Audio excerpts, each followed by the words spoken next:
And he has told us in his word that all power is given unto him, and that same power he gives to us. Were it not for God, there would be no Assemblies of God. It's revival time on the air coast to coast and round the world. What did you promise God in 1953? Do you face me tonight with broken promises? The Bible says, now is the accepted time. Now is the day of salvation. And I'm glad the church is going forward. I challenge you to take the torch. Carry the torch high in the name of the Lord Jesus. The Church of Jesus Christ can make history, for God is a God of history.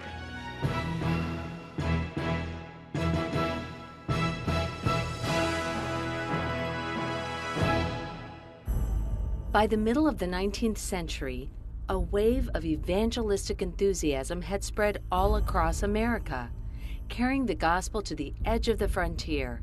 It looked like nothing could get in the way of this monumental move of God. Then came the Civil War, America's trial by fire, a crisis so large and so bloody that no one was certain the Union could survive. The post-war period forced Americans to search their souls. If the Union could be threatened, what else in their lives might be vulnerable? Their future? Their faith? Questions like these drove many to the foot of the cross, but it prompted others to wander away from the teachings of Christ, to biblical criticism, modernism, resulting in a social gospel without God's presence or power. For a time, it looked as though the wave of the Spirit that characterized the first half of the century had washed up on the beach.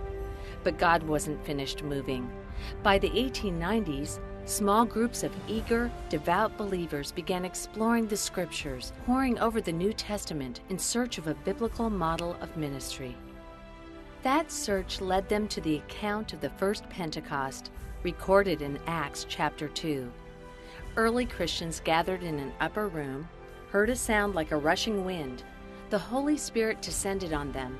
They saw what they described as tongues of fire resting on each of them.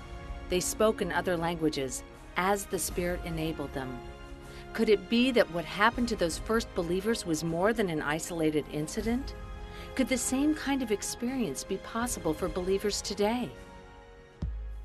In 1901, Reverend Charles Parham and a group of 40 Bible college students met at an unfinished mansion called Stone's Folly in Topeka, Kansas. They began the new year with a prayer meeting that continued for several days. Many of them received the baptism in the Spirit, complete with the evidence of speaking in unknown tongues. These early believers did more than study. They worshiped and they prayed, and they earnestly sought the Lord's presence and His favor.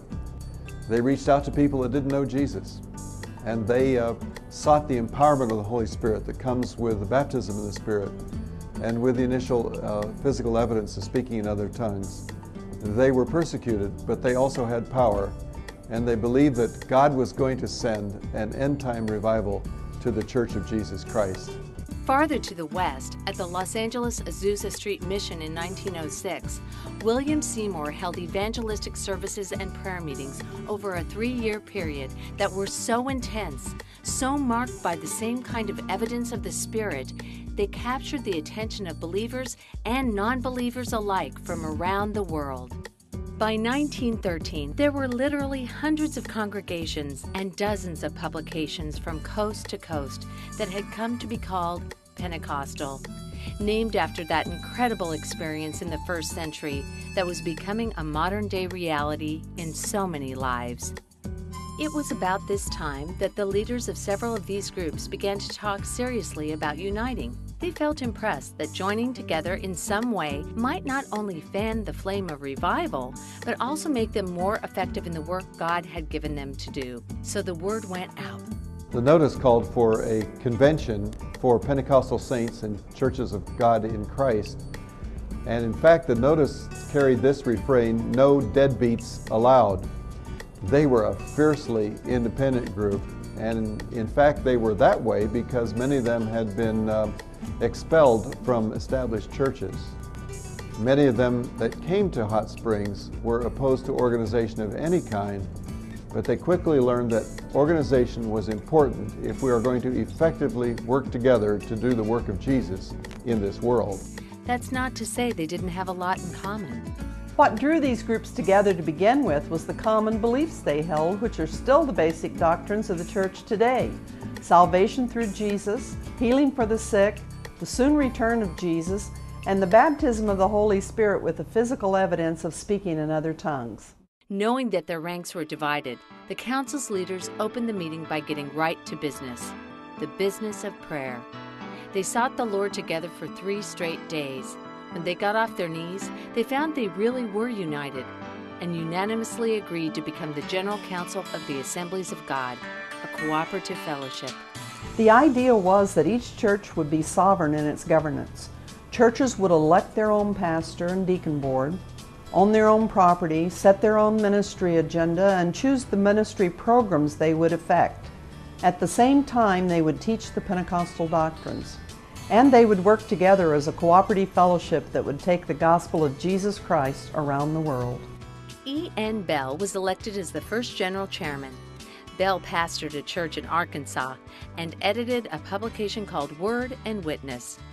J. Roswell Flower, an Indiana pastor and editor of the Christian Evangel, became the first general secretary. Together, they set up a modest headquarters in Findlay, Ohio. Using borrowed facilities, they outfitted a printing plant named the Gospel Publishing House. Eventually, their 2 publications merged. The result was a 16-page magazine called The Weekly Evangel. Later, the name was changed to the Pentecostal Evangel. The new fellowship experienced dramatic growth during the next several years. It outgrew one headquarters facility after another, until in 1918, leaders bought a 2-story abandoned meat market in Springfield, Missouri for $3,000. But God still wasn't finished adding to their numbers. That modest 45 by 58-foot building was expanded 5 times over the next several years. In 1949, the Gospel Publishing House's print operations moved 2 blocks up the street on Boonville. Then in 1961, the General Council joined them at what has become its current home.